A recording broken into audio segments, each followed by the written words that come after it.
Slap my titties and call me a lesbian. It's time to talk about Life is Strange True Colors, a narrative adventure type of game that I have to admit I was very much pleased with and I enjoyed a lot. So let's talk about this now. In Life is Strange True Colors, you play as Alex Chen, a girl that has found her way to finally meet up with her long lost brother in a little town in Colorado called Haven. And you know what? It starts off with a very simple premise, and then if you know anything about Life is Strange games, they typically tend to go off the rails, or there's some really big dramatic event that occurs that completely wrecks the lives of not only just Alex, but also of all the people in the town, and this game is no different.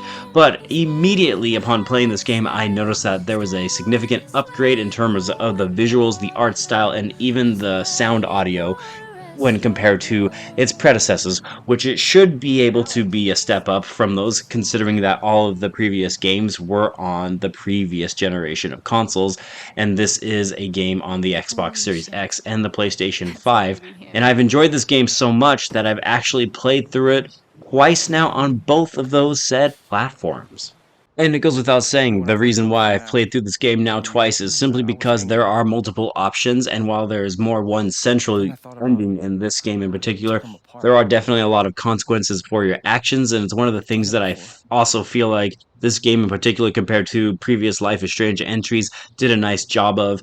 The choices you make in this game will in fact impact things later on. Whether they be significant or not is entirely up to you, but they will still impact the characters in this game. And speaking of these characters, these are some of the most memorable and definitely the most fleshed out characters from any of the Life is Strange games. I mean, you cannot think about Jed and Mac and Diane, and all of these characters are just so engrossing, and they have very well defined personalities, and it's hard not to like the vast majority of them. And even if you don't like the character, that's probably because you're not supposed to, and it just handles character development in this game really well.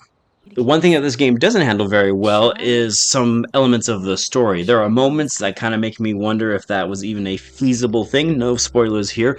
But then there are other things, like, for example, Typhon, which is the main corporation, which represents basically big business taking over small business, which is a really cool theme. But Typhon's impact in Haven isn't really noticeable. It's just kind of there, and you hear that they're bad and they do some things, but for the most part, you don't see very many of the Typhon employees except for Diane. You only see her basically, and she's basically representing this giant entity. And it's a little weird to not have their presence felt as strongly as you would expect. Another way this game tried to improve on the Life is Strange franchise is giving you the options to actually explore Haven and kind of move at your own pace. And there are a lot of things to look at and see and even do. I mean, they had some fun little classic games that you could play. Arkanoid, for example, became definitely one of my favorites, and I spent a good half an hour to an hour extra just playing that game and trying to get the high score, which I did on the first try, but that's not important. Arkanoid's just fun because I love brick breakers. But it's nice to see them try to improve on the formula. However, it does go without saying that there are some negatives about that. The main one being is that this game is filled with what I call litter porn. And no, this isn't me talking about anything sexual. I mean, there is literally a buttload of things you can interact with, objects on the ground and in the streets and on the walls, and a lot of it is just kind of there to be there. Some of it will give you more background for your side characters, which is nice, but a lot of it is just Alex making kind of just a general whimsical, clever remark, and it doesn't really add anything to the story or the characters or the town. So I feel like they could have condensed some of the interactable objects a little bit in this game, and it would have led to a more smoother experience. And it wouldn't be a Life is Strange game without some fun little niche type of music that you probably have never heard of, but then you listen to it in the game and go, wow, I really actually like this type of thing.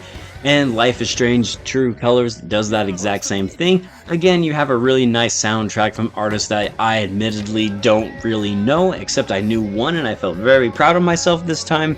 But the soundtrack is complementary to the entire experience. The stories, its characters, the way it concludes, I Yeah. actually found this game incredibly enjoyable. I have to give the Okay. two Okay. thumbs up because I've now played through the game twice. I have dumped 25 hours total into this Wow. game, and I will probably Something's play it wrong. again at some point in the future What because is I wrong? found Life is Strange True I Colors think I'm needing to another be body a back. colorful Nothing and will matter. very fun game overall. So if you're looking for another episodic adventure game that is not actually episodes, they release the full game at once, which is a huge plus in This my book. I okay? never want to see episodes Cycle, ever okay. again in this franchise. I don't know. Then this is a good one. I'm What's going the to matter? recommend it. I think a lot of people will enjoy this, especially if you enjoyed the original Life is Strange or Life is Strange 2. In particular, these games continue to improve upon each other and they continue to get better and better. Having said that, the story in and of itself still really good here, but I've I given have enough of to your time. say I like the original Life is Strange, still the best in terms of story at least. Thanks guys for watching. I am Bradley Overrated out like a trout. Stay fresh my friends, and I will see you on the next one. Take care.